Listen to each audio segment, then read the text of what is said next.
L'observation organisée des cétacés, donc plus connue sous le nom de whale watching ou dolphin watching. Donc c'est une activité qui s'est nettement développée depuis un petit peu les années 2000, qui est en croissance permanente, donc partout dans le monde, pas que en Méditerranée. Il y a même des endroits où c'est une source de revenus vraiment essentielle et où on a une activité qui est très intense. Donc ça peut être pratiqué de différentes manières, hein, soit des sorties à la journée, soit sur des plus longues périodes, avec différents types de bateaux. Donc là, la photo principale, c'est pas en Méditerranée, hein, c'est en Asie. Et il y a différents types aussi de sorties proposées, soit c'est vraiment des sorties ciblées, donc sur certaines espèces, par exemple les baleines à bosse quand c'est la période de reproduction, ou alors des sorties plus naturalistes comme on l'a évoqué ce matin.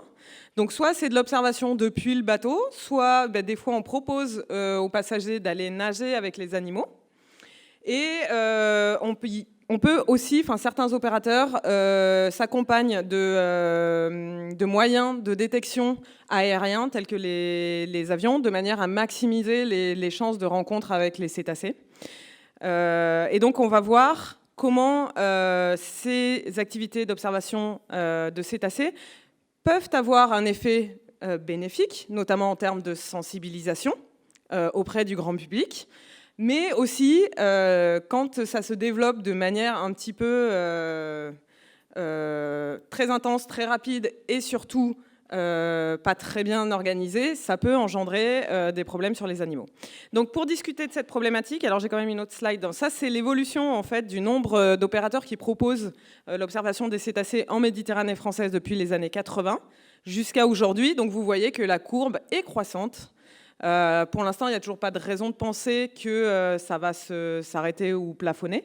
Donc, on est en lieu de se poser des questions par rapport à la durabilité de cette activité-là. Donc, pour parler de ça, j'invite Alain Barcelot, donc, du Parc national de Porquerolles et le président du comité scientifique du sanctuaire Pélagos. André Grosset de la préfecture maritime de Méditerranée. Morgane Rattel de l'association Souffleurs d'écume et Cédric Brun de l'entreprise Vertical Horizon. Donc comme tout à l'heure, je vais vous demander de vous présenter chacun, d'expliquer un petit peu ce que vous faites et de dire un mot sur, alors rapide dans un premier temps, sur votre relation et comment vous envisagez cette problématique dans votre structure, dans votre mission, et on y reviendra après.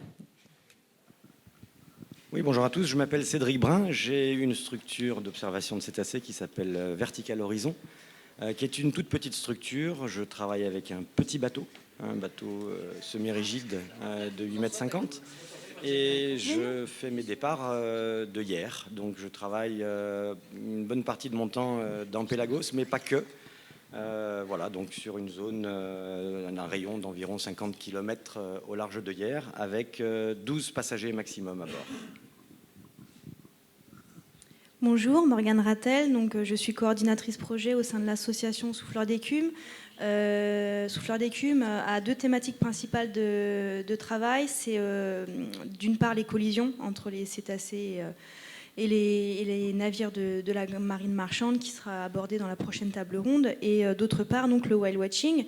Nous on travaille principalement à concilier l'activité économique avec la préservation des cétacés en Méditerranée, et du coup dans le cadre de cette action on est mandaté par la COBAMS pour animer en Méditerranée française la marque de distinction High Quality Whale Watching qui a déjà été évoquée ce matin. Bonjour, André Grosset.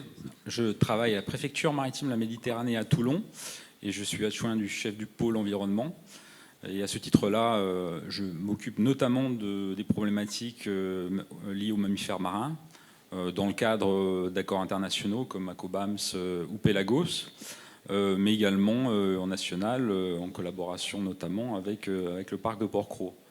Donc cette thématique-là nous intéresse fortement, puisque depuis que je suis arrivé donc en 2013 à Préfecture Maritime, j'ai été sensibilisé à cette thématique. Alors pas uniquement observation au sens large, puisque on en reparlera peut-être tout à l'heure, mais il y a aussi des problématiques qui concernent la sauvegarde de la vie humaine en mer.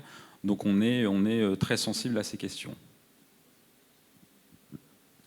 Bonjour, je suis Alain Barcelot, donc chef du service scientifique au sein du Parc national de Porquerolles. Le Parc national de Porquerolles étant animateur de la partie française du sanctuaire Pélagos depuis l'année 2000. Donc on travaille sur ces thématiques, bien entendu. Et personnellement, je suis en poste depuis 2006. Donc j'ai vu un certain nombre de réunions et l'émergence notamment du label High Quality Whale Watching. Et aujourd'hui, on continue à avancer pour essayer d'améliorer encore la situation de la découverte des animaux en mer. Donc afin qu'on comprenne bien en fait quel est l'enjeu en termes de conservation pour les cétacés, est-ce que Morgane, tu peux nous expliquer un petit peu en quoi ça peut poser problème pour la conservation des populations ? Alors ça peut poser problème cette activité parce que plus elle va être présente, plus on va avoir une pression sur des populations de cétacés qui pour certaines vont être résidentes et ça va être une activité répétée dans le temps. Donc forcément quand on a une interaction avec ces animaux qui est répétée dans le temps, il va y avoir impact sur leurs activités vitales, que ce soit la reproduction, l'alimentation, la sociabilisation. Ça va être en ça qu'on va essayer de travailler à évoluer les pratiques pour essayer que l'impact soit le moins nuisible possible, tout en essayant quand même de mettre en avant les vertus de cette activité qui peuvent être très présentes aussi si elles sont exploitées. Merci. Donc Cédric, en tant que professionnel de cette activité, est-ce que ces enjeux en termes de conservation, c'est quelque chose dont vous êtes conscient ? Comment est-ce que vous le percevez ? Comment est-ce que les clients qui participent à vos sorties en sont plus ou moins conscients ? Comment est-ce que vous abordez cette problématique ? Oui, c'est très très important pour nous parce que c'est notre patrimoine. Voilà, c'est ces animaux extraordinaires, le second plus gros animal qui existe sur Terre, qui vit à 50 km au large de Toulon sans forcément que les gens soient au courant. Donc ça, c'est un réel patrimoine. On a bien évidemment conscience de la fragilité de ce patrimoine et de l'impact que peut avoir notre activité à ce sujet. Je dirais que de la part j'ai connu le whale watching avant le label. J'ai participé un peu à la mise en place du label parce qu'on était là au début et on a très vite cru à ce label. Je ne le regrette pas du tout. On pouvait avoir une forme d'appréhension sur ces côtés interdits, sur le côté un peu police mais en fait on s'est aperçu que non, c'est pas du tout un problème et restrictif pour nous, dans le sens où je pense que la typologie de clients a évolué. Aujourd'hui, on est moins sur des clients qui sont demandeurs de spectacles, de choses comme ça, mais qui vont privilégier des sorties avec lesquelles ils vont revenir avec des connaissances, avec une sensibilisation. Je crois qu'il y a vraiment une histoire générationnelle aussi dans tout ça. Ce sont des problématiques que l'on aborde aujourd'hui plus souvent et plus facilement, enfin, en tout cas que les clients abordent plus souvent et plus facilement avec leurs enfants qu'ils ne le faisaient à l'époque. Et donc pour le coup, là ça devient un élément vraiment favorable à notre activité, puisque on va tenter de garantir un code de bonne conduite, enfin des connaissances suffisantes. Mais voilà, ça fera pas tout. Il reste, ça reste des populations avec plein de mystères, des individus avec leur caractère, avec leurs états d'âme.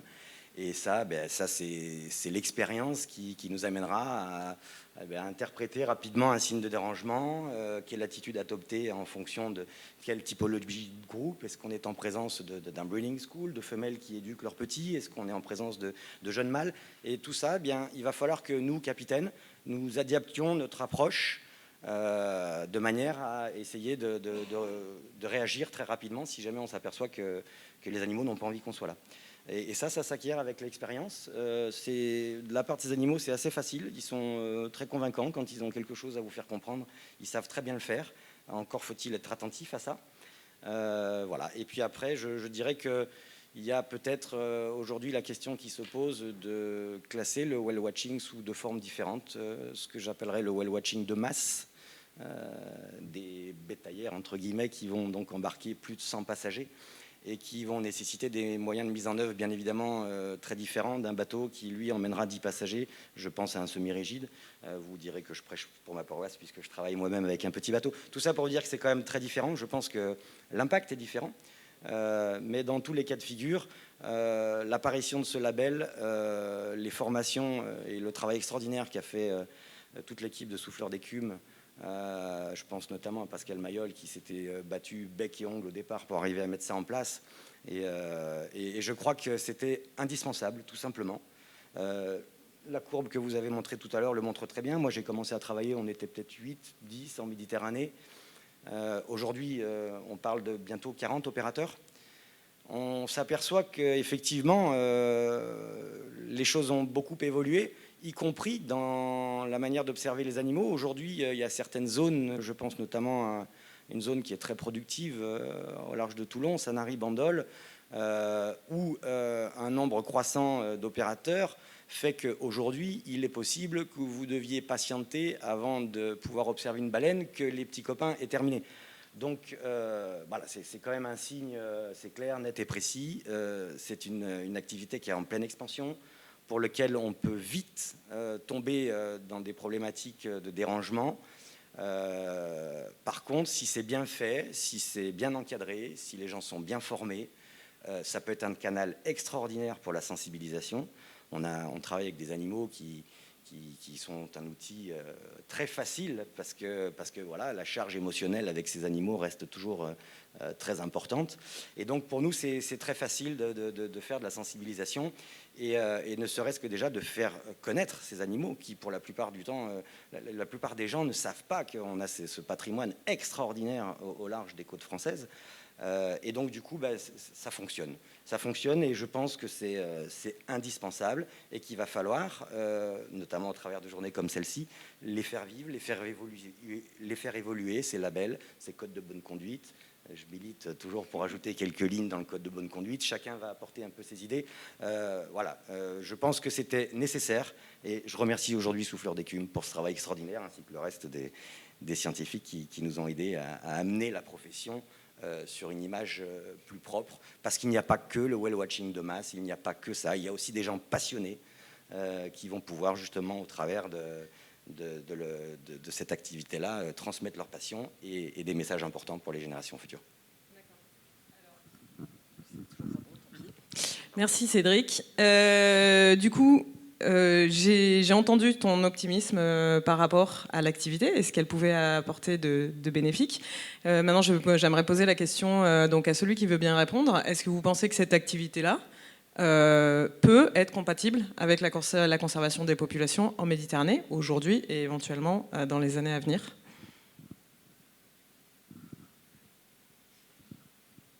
C'est un scientifique que tu aurais dû poser la question, Hélène. Je ne vais pas te la retourner.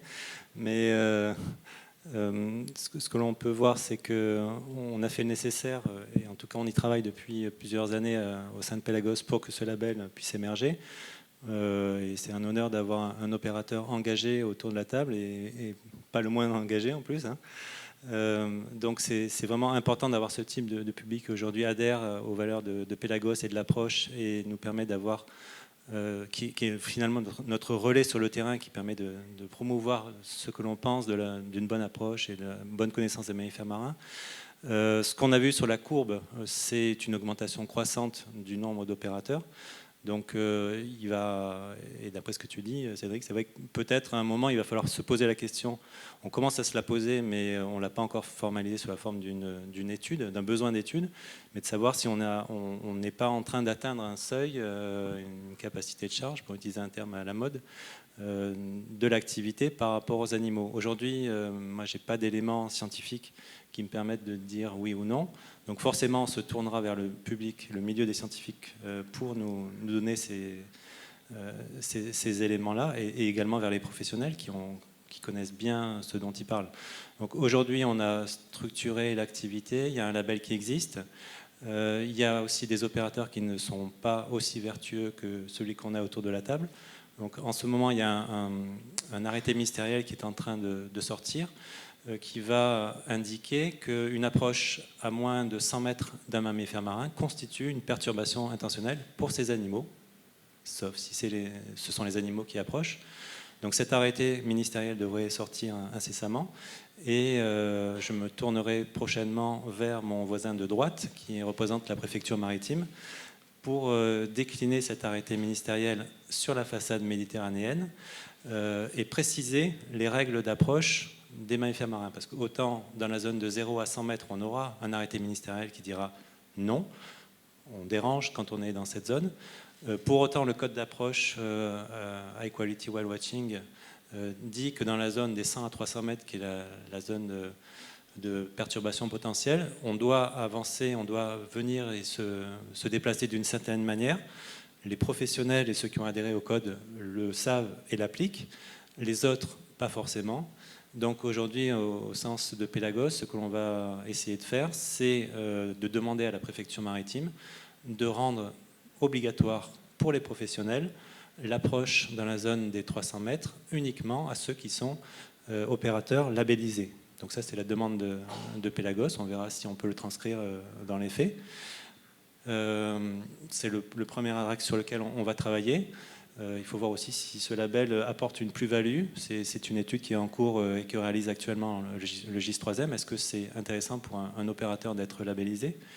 Et dans un second temps, une fois qu'on aura réussi à organiser l'activité pour les professionnels, on se tournera aussi vers les particuliers, puisqu'il peut y avoir aussi des particuliers qui viennent interférer avec de l'observation de mammifères marins. Donc il ne s'agirait pas qu'en mer, on ait des professionnels qui fassent une bonne approche, avec un bateau lambda qui arrive à toute berzingue et qui viennent perturber le mammifère marin et en même temps l'activité économique. Donc là, il faudra qu'on trouve des pistes pour que également les particuliers aient des règles d'approche précises et les respectent. Ce que l'on a derrière la tête, c'est de transcrire l'obligation que les particuliers soient ambassadeurs Pélagos. Aujourd'hui, il existe une application qui est en 3 clics sur Internet. Vous pouvez devenir ambassadeur Pélagos sur le site de Pélagos et vous engager à respecter l'approche des mammifères marins. Donc c'est une piste, c'est peut-être plus difficile à mettre en place, on verra ça dans un second temps. Donc j'ai un peu dépassé la question que posait Hélène, et bon, on pourrait y revenir si tu veux, ou si tu veux donner la parole à la préfecture maritime. Si l'un de vous veut réagir à ce que vient de dire Alain, éventuellement, et après je vais passer la parole au public pour savoir s'il y a des questions. Bien entendu, je ne répondrai pas à ta question, puisqu'en fait je ne suis pas scientifique, donc je ne suis pas en mesure de savoir si effectivement ces mesures-là vont permettre de maintenir un bon état de conservation. Par contre, je rebondis sur le sujet qu'a abordé Alain. Donc, je te remercie déjà de nous avoir invités, parce que on parle beaucoup des administrations et des services de l'État, souvent dans ce genre d'instances, mais curieusement, elles ne sont pas forcément toujours présentes. Donc, je suis content d'avoir la parole aujourd'hui pour justement pour préciser l'action qu'on a dans ces travaux. Comme on l'a dit ce matin, c'est à partir du moment où on commence à réglementer, ça devient compliqué. Ça devient compliqué. Pourquoi ? Parce qu'il y a d'autres enjeux, effectivement, que l'environnement qui interviennent dans la prise en fait, de la réglementation. Et donc, c'est le rôle des administrations de prendre en compte tous ces éléments-là.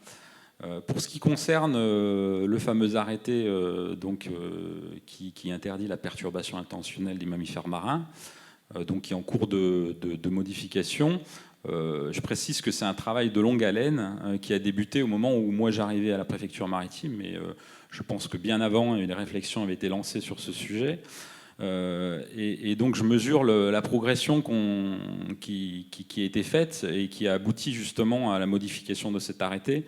Alors certes, effectivement, c'est pas avec cet arrêté que je dirais on conclura, on répondra à toutes les questions, mais c'est une étape qui était franchie et qui nous permettra, comme l'a dit Alain, de mettre en œuvre un certain nombre de règles. Alors je rappelle que là, effectivement, on parle de l'observation, mais il se trouve qu'effectivement, certains opérateurs vont plus loin. Ils proposent non seulement de l'observation, mais la nage avec les mammifères marins. Et ça, pour nous, j'allais dire que c'est un motif d'inquiétude dans la mesure où potentiellement il peut y avoir des problématiques de risque, de sauvegarde de la vie humaine en mer qui interviennent. Et donc à ce titre-là, l'arrêté pour nous est intéressant puisqu'il permettra d'éviter ce risque. Donc on a effectivement bon espoir que cet arrêté puisse répondre à un certain nombre de questions. Et donc après, voilà, la mise en œuvre, ça c'est encore une autre étape, puisqu'évidemment en mer, contrôler, surveiller, c'est compliqué. Je ne vais pas en parler maintenant, mais ça sera un chantier très important à mener en collaboration avec tous les acteurs concernés. Merci. Donc, je vais donner un petit peu la parole à la salle, sauf si tu voulais réagir. Oui, alors juste Morgane, vas-y, excuse-moi. Juste pour revenir sur la courbe qui a été montrée aussi, on parle donc des opérateurs. Là, les chiffres qu'on vous a montrés, c'est ce qui est connu de l'activité. L'activité, elle est vaste, mais c'est ce qui est officiellement connu comme ciblant l'observation des cétacés. Il ne faut pas oublier qu'on a aussi des informations qui nous sont remontées régulièrement, comme quoi il y a aussi toute une activité, on va dire, clandestine, qui concerne quand même aussi l'observation de cétacés, notamment à travers la location de bateaux, et qui vient s'ajouter bien sûr à toute cette perturbation entre guillemets officielle. Et la deuxième chose que je voulais ajouter aussi, mais arrêtez-moi si je me trompe, la révision de l'arrêté concernera uniquement les aires marines protégées sur les distances d'approche.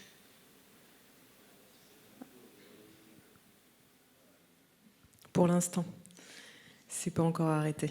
L'arrêté n'est pas arrêté. Si vous avez des questions ou remarques dans la salle. Bonjour, j'habite Antibes et je voudrais relater une expérience que j'ai faite à Antibes. Au syndicat d'initiative, j'ai vu une brochure de nage avec les dauphins et on voyait sur l'image quelqu'un qui nageait tout près des dauphins. Je suis allée sur le site de cet opérateur et on voyait des vidéos où les gens, des baigneurs, des groupes d'une dizaine de personnes, nageaient vraiment très près des cétacés. J'ai été surprise et j'ai contacté différentes structures, organisations de protection sur les cétacés en mer. Et j'ai pris connaissance du sanctuaire de Pélagos et des mesures de protection que ce sanctuaire prônait. Et je me suis adressée au syndicat d'initiative d'Antibes et je leur ai demandé comment il était possible qu'ils divulguent ce prospectus de nage avec les dauphins alors que la mairie d'Antibes avait signé un partenariat avec le sanctuaire Pélagos et s'engageait à respecter les codes de bonne conduite. À la fin, au bout de plusieurs semaines, voire plusieurs mois, je n'ai obtenu que le retrait de la recommandation du syndicat d'initiative sur le site de ce prestataire. Le syndicat d'initiative d'Antibes ne fait jamais de recommandation, donc ils ont demandé à ce prestataire d'enlever cette recommandation. Mais à ma connaissance, il continue à divulguer ses prospectus. Donc pour moi, toutes les démarches que j'ai faites, tous les entretiens que j'ai eus étaient un petit peu frustrants parce que le résultat était assez maigre. Mais d'un autre côté, j'ai constaté que des personnes, notamment des élus, s'engageaient et étaient sensibilisés à cette problématique qu'ils ne connaissaient pas auparavant. Donc ce n'est pas complètement en vain. Et je garde espoir à vous entendre qu'on va progresser aussi dans ce sens-là. Et je pense qu'il est important, d'une part, que les citoyens s'engagent et fassent remonter cette demande auprès des municipalités. Et j'aurais deux questions. La première, c'est que pour moi, il n'est pas du tout évident qu'un petit bateau ou beaucoup de petits bateaux soient mieux qu'un gros bateau avec beaucoup de gens. S'ils sont à 100 mètres et qu'il y a 100 personnes sur le bateau, en quoi c'est plus nocif qu'une dizaine de petits bateaux avec 10 personnes? Et deuxièmement, j'ai oublié est-ce que la personne de la préfecture maritime ou la préfecture maritime en général travaille avec les communes qui sont en bord de mer? Donc je pense notamment à Antibes où on m'a répondu que la municipalité n'avait pas de pouvoir d'agir sur les bateaux et que c'était la préfecture.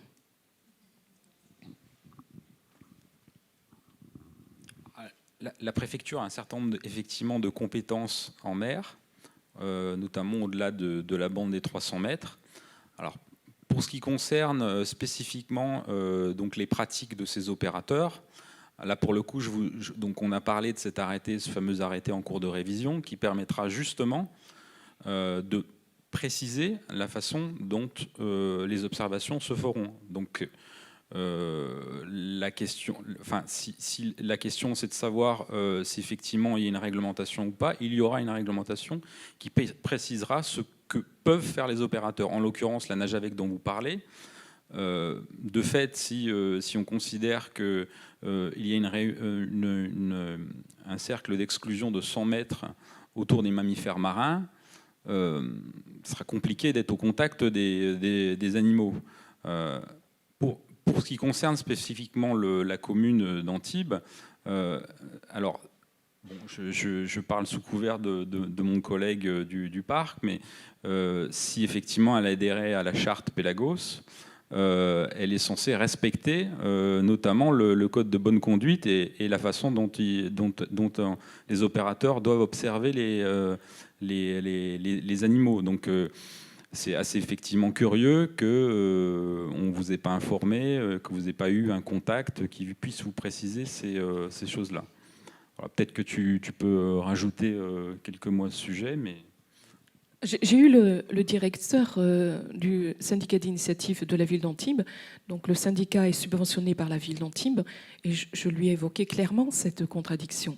Et lui m'a répondu qu'il n'avait pas de pouvoir juridique pour interdire un bateau de s'approcher des cétacés et qu'il ne portait pas de jugement sur le contenu des prestations des différents prestataires pour lesquels il divulguait les prospectus. C'est la réponse que j'ai eue.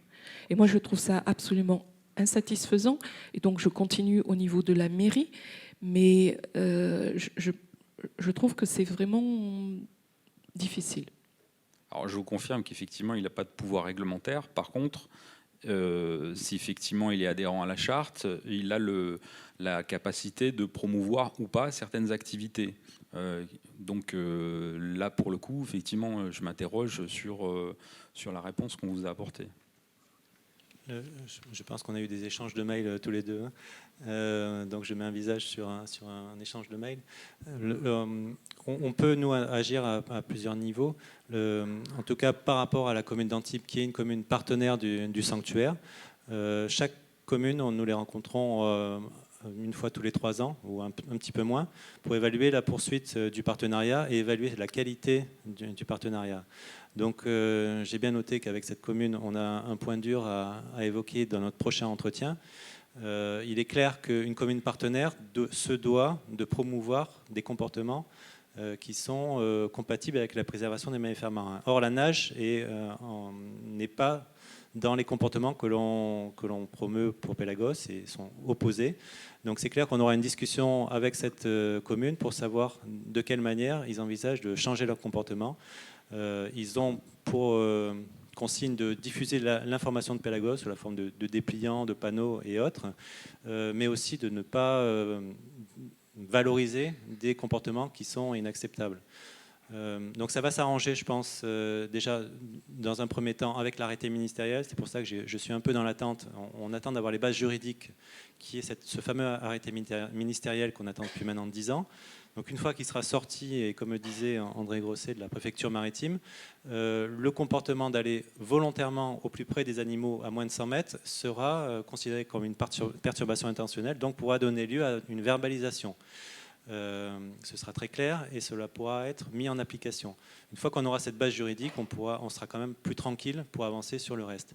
Et sur votre deuxième question de savoir si un bateau est plus gênant ou pas que plusieurs, le code d'approche prévoit que l'approche ne peut se faire, je crois, que d'un côté à la fois. Il y a un temps d'attente également. Et donc, au travers du code d'approche, on peut aussi réguler de quelle manière doivent être faites les approches. Et ça, c'est au groupe de réflexion qui travaille sur le label High Quality Whale Watching, au fur et à mesure que les problèmes se posent, de durcir les règles ou de modifier les règles pour que ça se passe bien sur le terrain avec les animaux. Alors, sur le code de bonne conduite qui est applicable aujourd'hui en Méditerranée et que les opérateurs labellisés respectent, on a des distances. Donc, on a la zone de 300 mètres qui est dite zone de vigilance et on a la zone de 100 mètres dite zone interdite. Actuellement, on n'a pas encore de consignes dans ce code sur les côtés d'observation, mais c'est une information qui était remontée des opérateurs, à savoir c'est quand même mieux de pouvoir se coordonner d'un seul côté plutôt que d'entraîner une perturbation de part et d'autre de l'animal. Donc ça, c'est quelque chose, voilà, nous on prend note, on fait remonter pour pouvoir faire évoluer le code de bonne conduite. Et il y a aussi un nombre de bateaux limité et une durée limitée s'il y a plusieurs bateaux. C'est-à-dire que si vous êtes seul sur la zone, vous allez pouvoir rester jusqu'à 30 minutes avec un animal. Si d'autres navires sont en approche, ils vont devoir patienter au-delà de cette zone de 300 mètres. L'opérateur, bien sûr sur la base de la coopération, va s'astreindre à rester uniquement 15 minutes pour permettre aux autres opérateurs de pénétrer ensuite dans la zone des 300 mètres à leur tour pendant 15 minutes s'il y a encore un autre bateau après. Merci.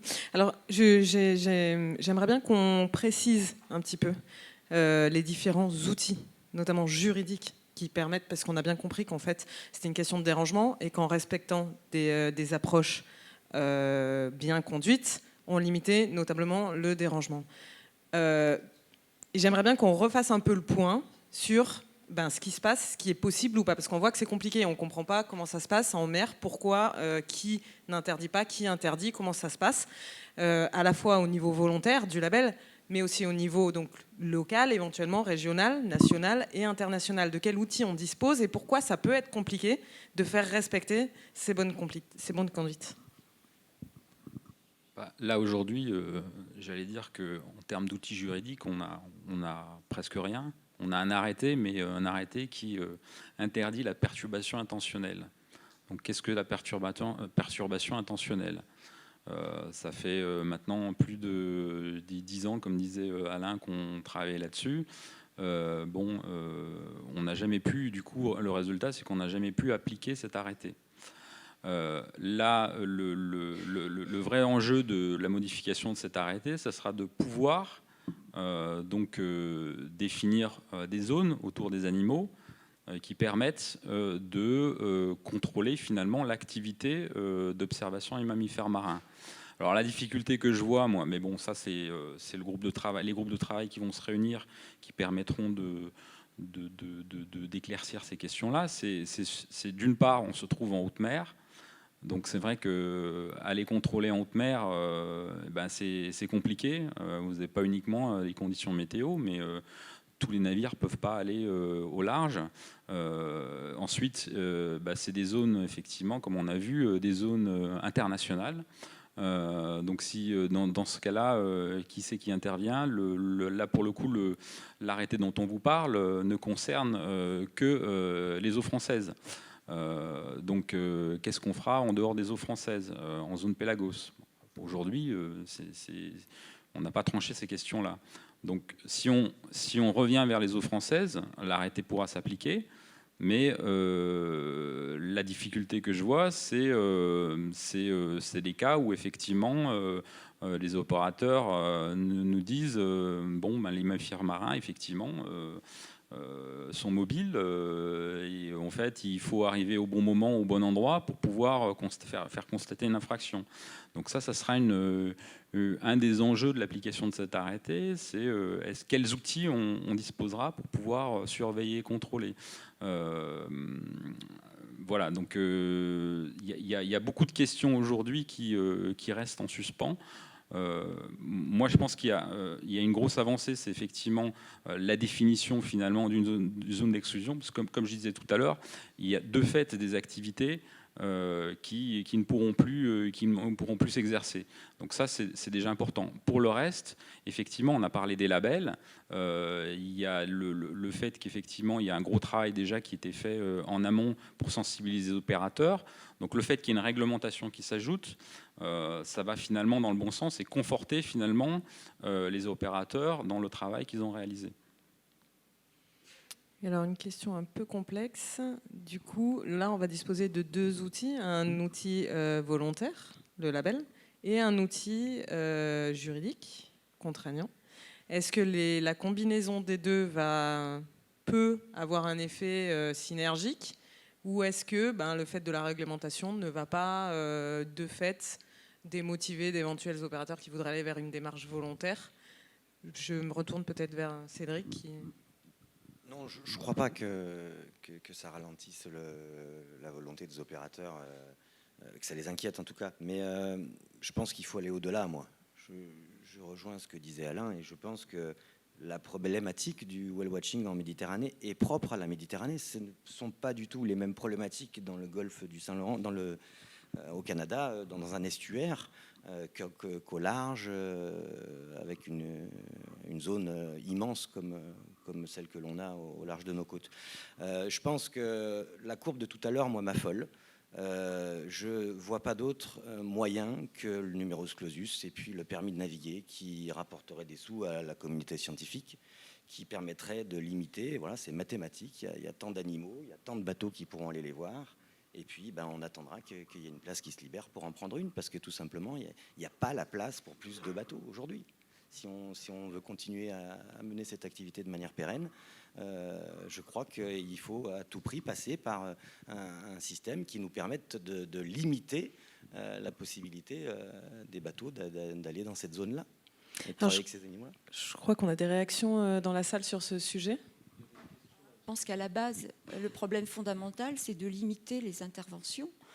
Au lieu de se dire je vais réglementer les périmètres d'approche ou le nombre de personnes, moi ce que je me pose comme question, c'est quelle démarche entreprend un individu pour obtenir ce titre professionnel de pratiquer du whale watching. Quel est son parcours auprès des administrations pour dire j'ai le droit de naviguer, j'ai le droit d'embarquer des personnes et j'ai le droit de pratiquer. Donc moi je rejoins entièrement cette personne. Au lieu de se dire on va contrôler le temps, enfin les distances, les rotations, limitons, arrêtons, voilà, numéro.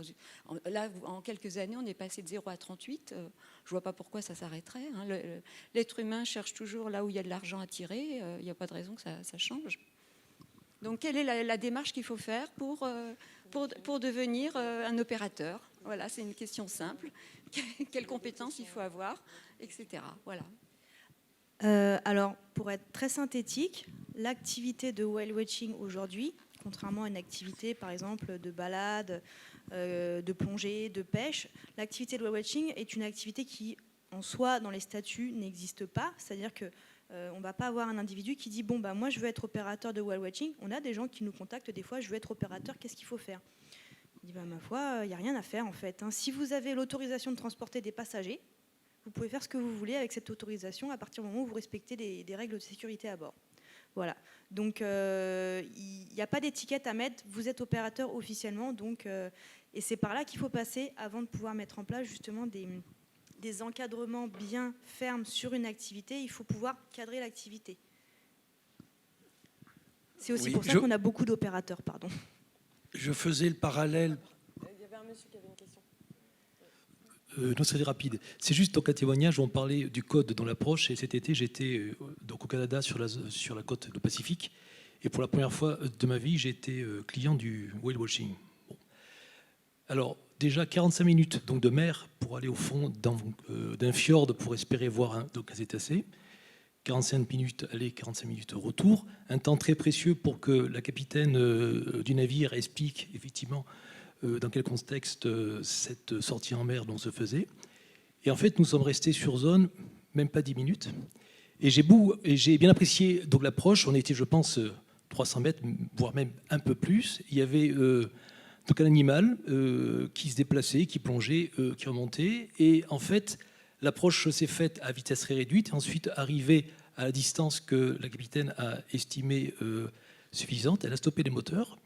Et nous sommes restés très peu parce qu'elle nous a donc annoncé que d'après le comportement qu'elle avait détecté, l'animal était en train de se nourrir et qu'on n'allait pas la déranger. Donc on est reparti pour 45 minutes donc, de mer. Donc au début on s'est dit mais zut, mais je suis sorti pour rien. En fait non, c'est vraiment la vraie richesse de cette sortie, c'est que on a appris beaucoup de choses et qu'on a surtout appris sans déranger tous les animaux. Merci pour ce témoignage. Monsieur là-haut. Oui, ma question s'adresse plutôt aux responsables de Porquerolles. Vous avez dit tout à l'heure qu'il n'y avait pas d'études sur la massification des sorties en mer, mais vous avez quand même une petite idée par rapport, si on fait une comparaison avec des sites de Porquerolles comme les Gabinières et les Plongeurs, où là il y a une massification assez importante de la plongée. Déjà sur la Gabinière, je peux vous dire qu'on est à 30 000 plongées déclarées par an, donc je suis capable de vous donner un chiffre, c'est le chiffre de cette année. On sait qu'il y a du dérangement entre plongeurs parce que finalement des fois ils ont l'impression de plonger dans un jacuzzi avec les rideaux de bulles. En revanche, on n'arrive pas, nous, à caractériser un problème biologique lié à cette densité de plongeurs. Aujourd'hui, si on devait dire il faut réduire le nombre pour des raisons d'ordre biologique, on ne pourrait pas le faire sur le site le plus fréquenté de plongée peut-être de France continentale, qui est la Gabinière. Mais on a affaire à des poissons sur la Gabinière, et c'est vrai qu'un mérou, je pense qu'on n'a vraiment pas trop l'impression de le déranger. En tout cas, plus il y a de plongeurs, plus il y a de mérous à la Gabinière. C'est l'inverse, je ne sais pas, on n'arrive pas à savoir. Aujourd'hui, pour les mammifères marins, je ne peux ni vous donner un chiffre, ni être capable de vous dire il y a un dérangement potentiel ou pas dans la zone nord-ouest Méditerranée. Parce qu'en revanche, il y a de la bibliographie dans le... Alors, juste pour compléter ce que tu dis, Alain, sur l'évaluation de l'impact du dérangement. Alors, on a vu ce matin sur la pêche, et on va le voir après sur les collisions, où on a un impact direct, concret, où on a de la mortalité. Et là, déjà, c'est compliqué de savoir quel est l'impact à l'échelle de la population. Pour un impact qui est beaucoup moins direct comme ça, c'est très complexe parce que ça va être un dérangement sur un individu ou plusieurs individus.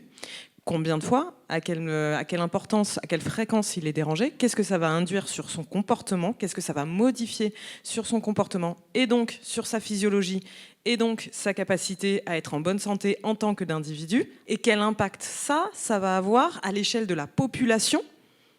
C'est très compliqué.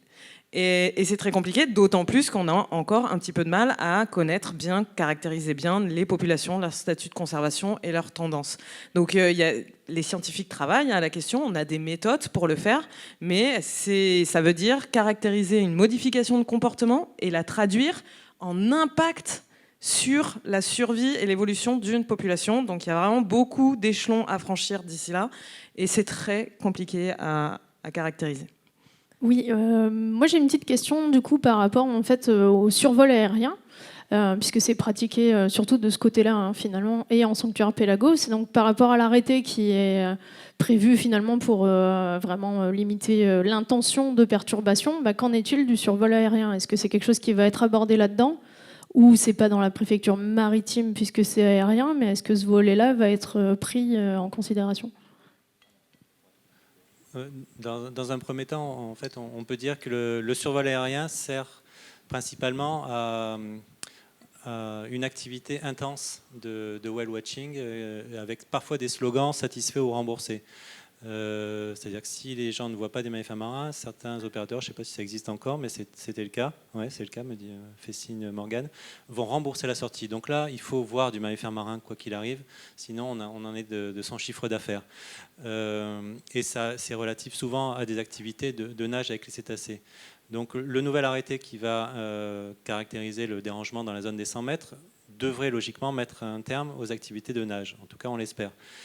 Et la philosophie du label, elle est totalement différente, et je pense que Morgane ou Cédric peuvent en parler. On est sur une activité de découverte de l'environnement général, avec la cerise sur le gâteau qui est le mammifère marin. Donc les personnes qui sont les professionnels sont formés, sont capables de vous faire une sortie qui est tout à fait intéressante, même si vous ne voyez pas des mammifères marins, et c'est un peu ce que disait monsieur tout à l'heure. Si le message est bon, si on a vu des poissons, si on a vu des oiseaux, si on a vu des tortues, donc des reptiles, des invertébrés, qu'on a expliqué la biologie de la Méditerranée, qu'on a apporté plein d'anecdotes et plein de choses intéressantes, le touriste qui va rentrer au port, finalement il sera content, même si dans 5% des cas il ne verra pas de mammifères marins. Mais là, le professionnel peut sans doute mieux parler que moi.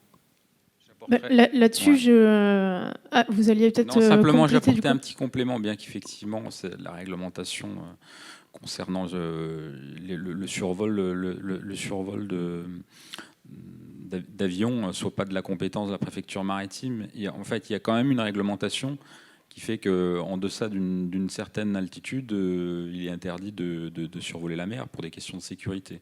Donc voilà, enfin, alors ça ne répond pas tout à fait à la question, mais en fait, concernant l'observation du mammifère marin, ou certains opérateurs qui utilisent ces moyens aériens, effectivement, on a noté que dans certains cas, l'utilisation du moyen aérien pouvait effectivement être dangereux.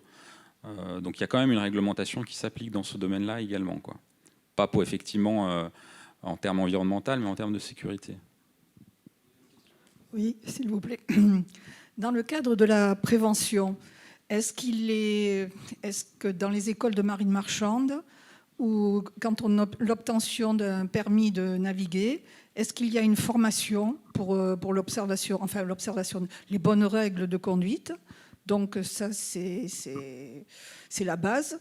Et d'autre part, pour savoir si les opérateurs de whale watching font bien leur métier, on peut les espionner. Bon, maintenant, avec les réseaux sociaux, comme ils font leur publicité, on peut voir s'ils ont fait de la nage avec les... Là, on peut les attaquer comme ça, parce qu'il y a des preuves, ils mettent des photos, et moi, je trouve qu'il faut agir, voilà, pour ce fameuse obtention du label high qualité. Bien, merci. Pour ce qui est de la nage au sein du label, on n'a aucun doute là-dessus, dans tous les cas, parce que les opérateurs qui font de la nage sont bien identifiés, et pour le moment, c'est pas interdit. Donc, les réseaux sociaux ne nous servent à rien dans la mesure où on ne peut rien faire. Tout au plus, on peut sensibiliser les gens pour limiter la consommation, mais on ne peut pas intervenir sur de la punition.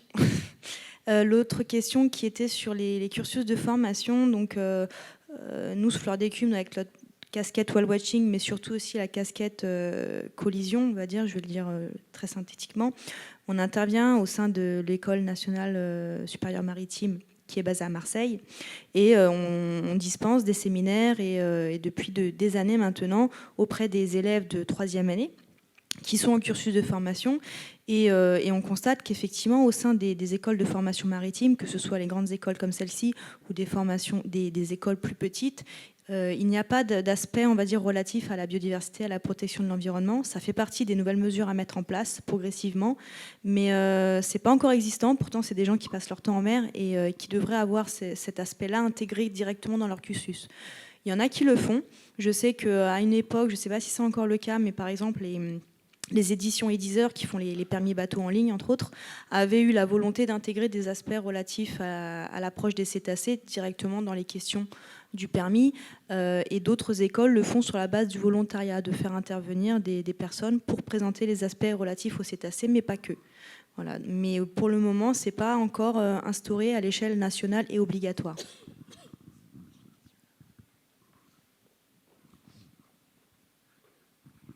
Moi, j'ai deux petites questions. La première, c'est par rapport au fait qu'on parle des gens qui sont professionnels, mais dans le cadre des personnes qui ont tout simplement le permis bateau, l'objectif, souvent l'été, c'est d'aller regarder les mammifères. Est-ce qu'il y a des sensibilisations qui sont faites pour les gens qui sont pas pros là-dedans, type la campagne éco-geste ou des choses comme ça? Est-ce que derrière, on va contacter les gens ou pas du tout?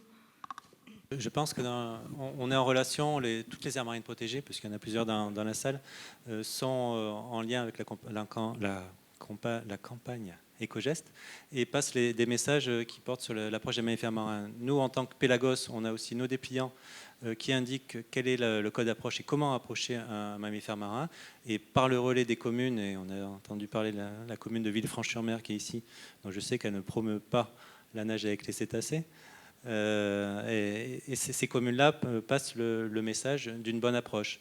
Et le dernier outil qu'on a développé, c'est l'outil Ambassadeur Pélagos, qui lui est axé aussi en direction des plaisanciers, et où le plaisancier, en faisant 3 clics sur Internet et en lisant le code d'approche, qui est obligatoire si on veut devenir ambassadeur, pour cliquer finalement sur ambassadeur, prend connaissance des bonnes méthodes d'approche et s'engage également à les diffuser auprès de ses collègues dans les ports. Et une fois que la personne est ambassadrice, elle nous adresse un courrier nous demandant, si elle le souhaite, le pavillon, un petit pavillon nautique Pélagos, qu'on lui transmet immédiatement, gratuitement, et peut arborer sur son bateau un pavillon ambassadeur Pélagos. Donc voilà pour l'instant comment on essaie de toucher le grand public sur le terrain. Ok, et ma deuxième question, c'était plus concernant la fameuse zone des 100 mètres. Si les dauphins viennent d'eux-mêmes jouer, entre guillemets, avec les vagues, est-ce que c'est toléré ou ça pose problème? Et les dauphins sont taquins, ils ne connaissent pas la réglementation, donc il faudrait les verbaliser parce qu'ils s'approchent à moins de 100 mètres des humains. Mais on n'en est pas là pour l'instant. C'est sûr qu'ils viennent jouer avec les vagues si le bateau déjà a une certaine vitesse. Or, dans le code d'approche, il y a la zone de vigilance qui impose de réduire sa vitesse déjà quand on approche à moins de 300 mètres. Donc logiquement, on ne doit pas générer une vague d'étrave énorme qui va avoir tendance à attirer les dauphins. Donc le fait déjà de connaître le code d'approche, de réduire sa vitesse dans les 300 mètres, de l'adapter aux individus, fera peut-être qu'il y aura moins de dauphins qui approchent et qui viennent jouer. Quand je dis viennent jouer, j'utilise un très mauvais terme parce qu'il y a aussi des comportements des dauphins qui sont des comportements d'évitement, où les dauphins vont envoyer quelques mâles pour détourner l'attention, pour que les femelles et les petits soient tranquilles de leur côté. Donc quand les personnes nous disent « Oh, ce sont les dauphins qui sont venus jouer », il faut faire attention, ça c'est une vision très anthropique de la chose. Ce sont peut-être des dauphins qui ont senti un danger et qui essaient de détourner le danger en utilisant une stratégie d'adaptation. Moi je ne suis pas scientifique et je connais pas moins le terrain que les professionnels, mais ces aspects-là, il faut les prendre en compte. Et après, une fois si l'approche a été faite et que les dauphins sont là et veulent une interaction, l'interaction peut se faire sans se mettre à l'eau. Et je crois que ça arrive, il suffit de couper le moteur et de profiter de la situation et attendre qu'ils s'en aillent en prenant plein les yeux. Oui, c'est exactement ça. Après, je dirais qu'en fonction des espèces, si vous êtes sur des espèces tautophages comme les globicéphales ou les dauphins de ruisseau, ce sont des animaux qui vont venir bien plus facilement au bateau et qui vont supporter le bateau à l'arrêt complet. Le Stenella, le dauphin bleu-blanc, en revanche, lui, ne viendra pas interagir avec le bateau s'il est arrêté. Il n'y a pas besoin d'une grande vitesse pour qu'ils interagissent avec le bateau. Il va suffire de créer une zone de pression devant le bateau qui va leur permettre de jouer si effectivement ils viennent pour jouer, encore faut-il en être sûr. Tout simplement parce que c'est le même principe que si vous essayez de pousser une feuille morte dans la piscine avec votre main. La feuille morte avance sans que votre main touche la feuille morte. C'est la zone de pression qui est devant qui va donc pousser cette feuille morte. Et les jeunes dauphins mâles se mettent dans la zone de pression devant le bateau à partir de 3-4 nœuds. On crée une zone de pression devant le bateau. La vitesse idéale étant 4-5 nœuds. Eh bien, il va pouvoir se positionner dans cette zone de pression et pouvoir évoluer sans avoir d'effort à faire de propulsion. C'est donc la pression du bateau, de l'eau qui est devant le bateau, qui va le pousser. Et nous, on interprète ça comme un jeu sur certains individus, hein, bien évidemment. Alors, encore faut-il être sûr que ce soit des individus qui ont envie de le faire. Une nurserie, des mères qui s'occupent de petits, elles vont pas du tout vouloir une zone de pression. En revanche, un groupe de mâles va avoir un comportement beaucoup plus joueur, beaucoup plus rapidement. Voilà. Donc, je dirais qu'après, c'est à nous de bien interpréter d'abord à qui on a affaire, hein, quelle espèce. Est-ce que c'est une espèce qui va vouloir interagir plus volontiers qu'une autre? Après, au sein de cette espèce, quel groupe à qui on a affaire? Et troisième chose importante, que sont-ils en train de faire? Effectivement, des animaux en nourrissage, on ne restera pas. D'abord parce qu'on va les gêner, on va les empêcher de se nourrir et ce n'est pas du tout le but de la sortie. Mais aussi parce qu'en termes d'observation, ce n'est pas forcément ce qui est le plus sympa, comparativement à de la socialisation, où là, on va pouvoir assister à de l'éducation, à des jeux. Je pense que c'est plus intéressant pour les passagers d'observer ce genre de comportement. Donc voilà, toujours s'adapter, nous, en tant que capitaine, à qui on a affaire, quels sont les individus, qu'est-ce qu'ils sont en train de faire. Et puis aussi, il y a, comme ce sont vraiment des individus, donc il y a des caractères différents au sein de chaque individu. Et puis il y a aussi des états d'âme différents. Il y a des moments où ils ont envie de nous voir, il y a des moments où il y a beaucoup de bateaux gris dehors, beaucoup d'exercices militaires qui font que les animaux sont un peu stressés dans cet environnement-là. Et c'est des choses qu'on vérifie et avec l'habitude, qu'on arrive à interpréter assez rapidement. Voilà. Vous avez évoqué tout à l'heure la participation des communes à adhérer à la charte Pélagos pour faciliter et promouvoir la réglementation. Quid des communes qui n'ont pas adhéré à cette charte? Et je pense, parce que j'ai en tête encore la carte que Hélène nous a présentée tout à l'heure, toute la côte est de la Corse, y compris la côte sud-est, sur laquelle il me semble qu'il y a une réserve. Oui, alors la charte est une démarche volontaire et on n'a pas fait de démarche pour pousser les communes à adhérer. Donc, dès qu'on a passé, d'ailleurs, l'initiative vient d'une commune, la commune de Sainte-Maxime, qui en 2 minutes nous a dit il y a un sanctuaire, nous on veut participer, qu'est-ce qu'on peut faire? On veut vraiment. Et sur cette idée, on a construit le principe de la charte. Il faut bien voir que Pélagos est un accord international. Un accord international, c'est quelque chose de très haut niveau, et que dans les accords internationaux, généralement, les collectivités locales ne sont pas concernées. Donc je pense qu'on a fait une première sur cet aspect-là, en impliquant des collectivités locales à un accord international. C'est quand même un grand écart.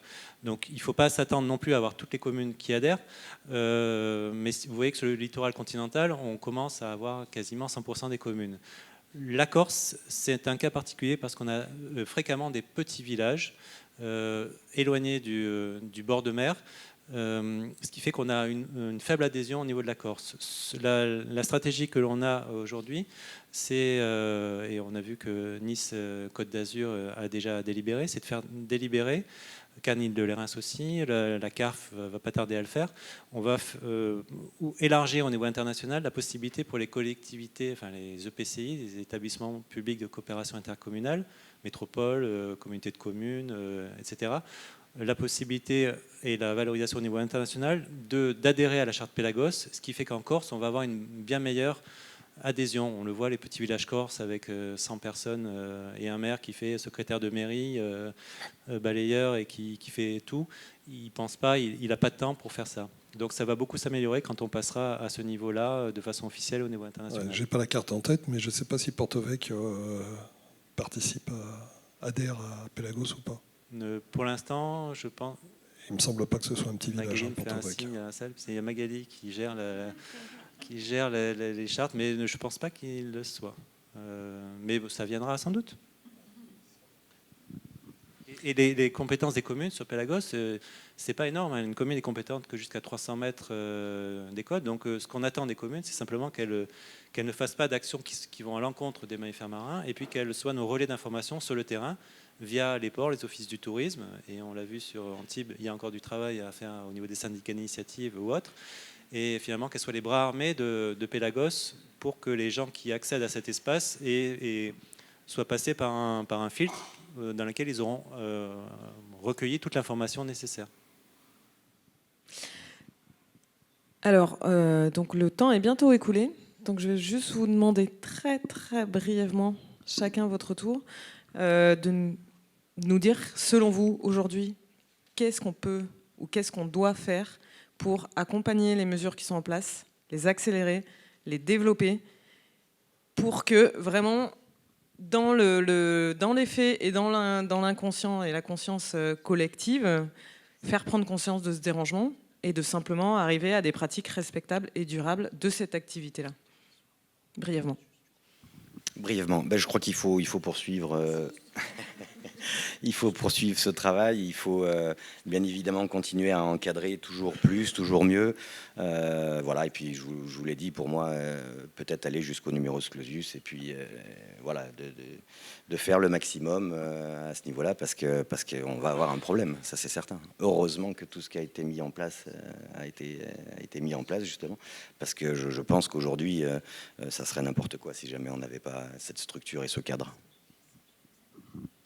Moi, avec ma vision d'ensemble, du coup, j'identifie trois axes. Le premier, et je reprends les termes d'Aurélie ce matin dans la présentation de son mémoire, sur les attentes à combler. Donc déjà, arriver à modifier les modes de consommation parce que y a l'offre et la demande et que c'est bien beau de toujours taper sur les professionnels. Mais malgré tout, les professionnels répondent aussi à une demande croissante, très certainement. Et ça, c'est très important d'en avoir conscience et donc de jouer un rôle de sensibilisation, de pédagogie.